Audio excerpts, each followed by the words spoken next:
Assalamualaikum warahmatullahi wabarakatuh. Teman-teman sekalian, marilah kita renungkan dua ayat yang Allah sebutkan di dalam surat An-Nisa ayat 34 dan 35. Ayat ini bercerita tentang nasihat-nasihat dari Allah langsung kepada pasangan suami istri. Jadi ayat ini bukan nasihat dari Nabi, bukan nasihat dari sahabat, bukan nasihat dari ulama, bukan nasihat dari orang tua, bukan nasihat dari guru, tapi ini adalah nasihat langsung dari Allah Subhanahu wa taala kepada pasangan suami istri. Allah Subhanahu wa taala peduli sekali kepada hubungan pernikahan karena memang pernikahan itu adalah salah satu syariat yang sangat mulia di sisi Allah Subhanahu wa taala, sehingga Allah di dalam Al-Qur'an banyak memberikan nasihat dan juga petunjuk tentang bagaimana cara membangun hubungan keluarga, hubungan pernikahan yang insya Allah berkah dan bahagia. Salah satunya ada di dalam surat An-Nisa ini ayat 34 dan 35, di mana Allah Subhanahu wa taala berfirman, A'udzu billahi minasy syaithanir rajim. Bismillahirrahmanirrahim.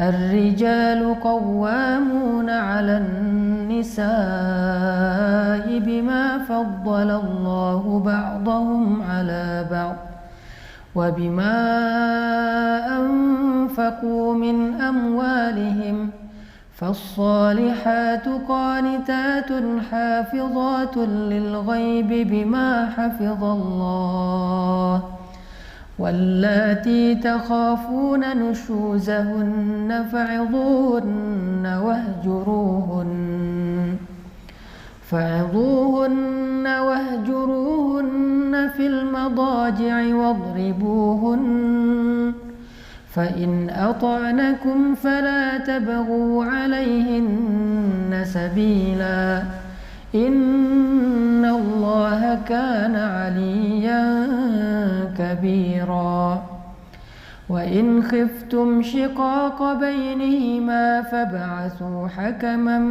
من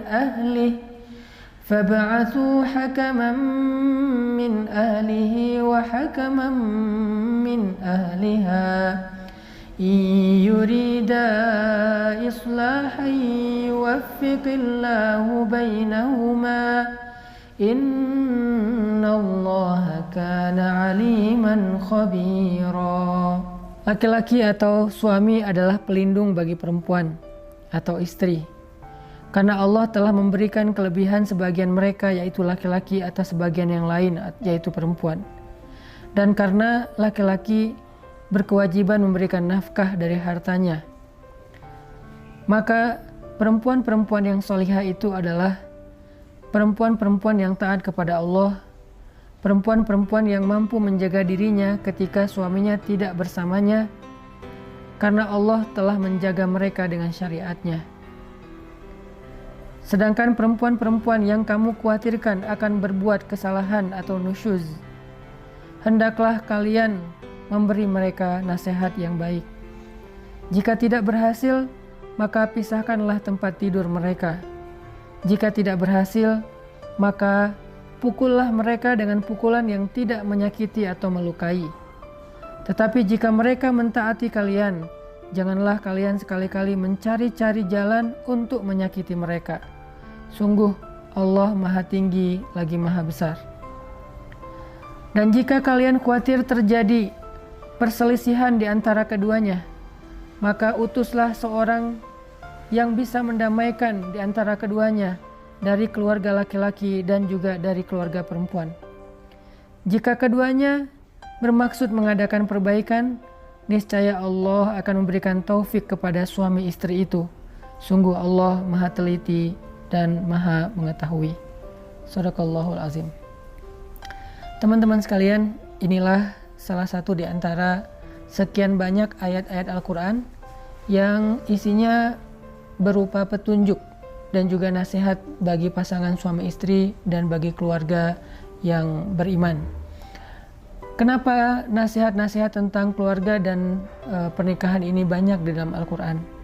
Karena memang pernikahan adalah salah satu di antara ibadah yang pahalanya luar biasa. Bahkan pahala ibadah pernikahan ini tidak berhenti dengan durasi waktu yang seperti sholat hanya dilakukan sekitar 10 menit, atau ibadah puasa yang dilakukan hanya selama 1 bulan, atau ibadah haji yang dilakukan hanya selama beberapa hari, hanya dengan ritual tawaf, sa'i, wukuf, dan seterusnya.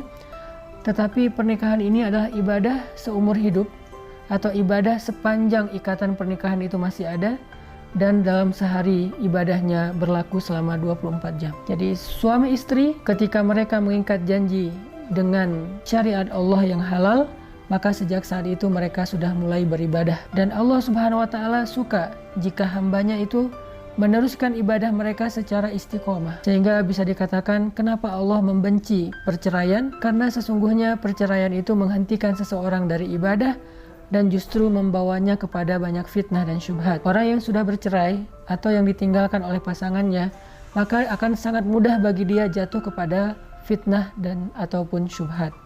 Maka dari itu Islam sangat tidak menyukai perceraian, karena Allah juga membenci perceraian, sehingga ini harus menjadi satu rasa yang ada di hati kita, bahwa iman itu adalah perasaan cinta, perasaan benci, perasaan bahagia, perasaan takut, perasaan yakin. Perasaan adalah hakikat dari iman. Sehingga kalau misalnya kita belajar iman kepada Allah Subhanahu wa Ta'ala, kita juga belajar untuk memunculkan rasa yang sesuai dengan keinginan Allah Subhanahu wa Ta'ala. Misalnya Allah mencintai sesuatu, kita belajar mencintai itu.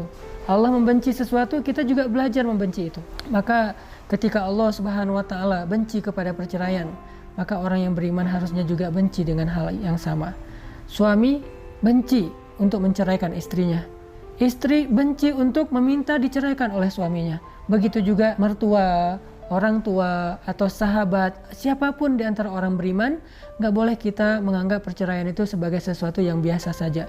Apalagi sampai menyukai perceraian, mengharapkan perceraian, baik perceraian diri kita ataupun orang lain. Justru kita membenci perceraian karena Allah membencinya. Mencintai pernikahan, mencintai pasangan halal kita karena Allah pun mencintai kebaikan itu. Ini yang disebut dengan iman. Sehingga Allah Subhanahu wa Ta'ala memberi kita nasihat dan petunjuk bagaimana caranya agar hubungan suami istri ini semakin baik, semakin saling mencintai, dan mereka tidak pernah terfikirkan untuk berpisah. Sebagaimana yang tadi saya sampaikan, bahwa kita harus membenci perceraian. Buat kita perceraian itu bukanlah suatu pilihan, bahkan kita menghindari perceraian dengan cara apapun. Seorang suami menghindari perceraian untuk tidak mengatakan talak, seorang istri juga menghindari perceraian untuk tidak mengecewakan suaminya, untuk tidak meninggalkan suaminya, untuk tidak memancing suaminya, untuk saling mengalah supaya tidak terjadi perceraian. Kenapa? Karena kita benci dengan perceraian. Kenapa harus benci dengan perceraian? Karena Allah membenci perceraian. Lalu di dalam ayat ini Allah memberi nasihat tentang tugas masing-masing di antara suami dan istri. Karena salah satu yang menyebabkan perceraian ini terjadi adalah ketika masing-masing fokus dengan hak, bukan dengan kewajiban. Ketika kita fokus dengan kewajiban, insya Allah kita akan memenuhi hak. Tapi jika kita fokus dengan hak, biasanya kita tidak akan memenuhi kewajiban. Suami yang fokus dengan kewajibannya terhadap istri, maka dia akan memenuhi hak istri. Istri yang fokus dengan kewajibannya terhadap suami, maka dia akan memenuhi hak suami. Itu dikenal dengan istilah wafa dalam Islam. Makanya di dalam ayat ini Allah menasihati suami dan istri sekaligus supaya mereka sama-sama fokus, supaya mereka sama-sama berusaha untuk memenuhi kewajiban mereka agar mereka bisa menyempurnakan hak pasangan mereka. Yang pertama Allah katakan ar-rijalu qawwamuna 'alan nisa. Tugas ataupun kewajiban laki-laki. Kewajiban laki-laki itu adalah qawwamun, meluruskan.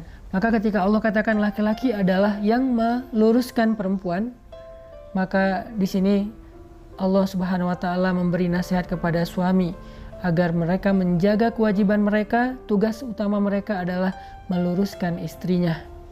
Arti meluruskan istrinya, Allah Subhanahu wa Ta'ala berfirman di dalam surat At-Tahrim, ya ayyuhalladzina amanu qu anfusakum wa ahlikum nara. Wahai orang yang beriman, wahai para suami, jagalah diri kalian dan keluarga kalian dari api neraka. Maka tugas pertama seorang suami adalah meluruskan istrinya, keluarganya, agar tetap berada di jalan Allah yang kita kenal dengan nama jalan yang lurus.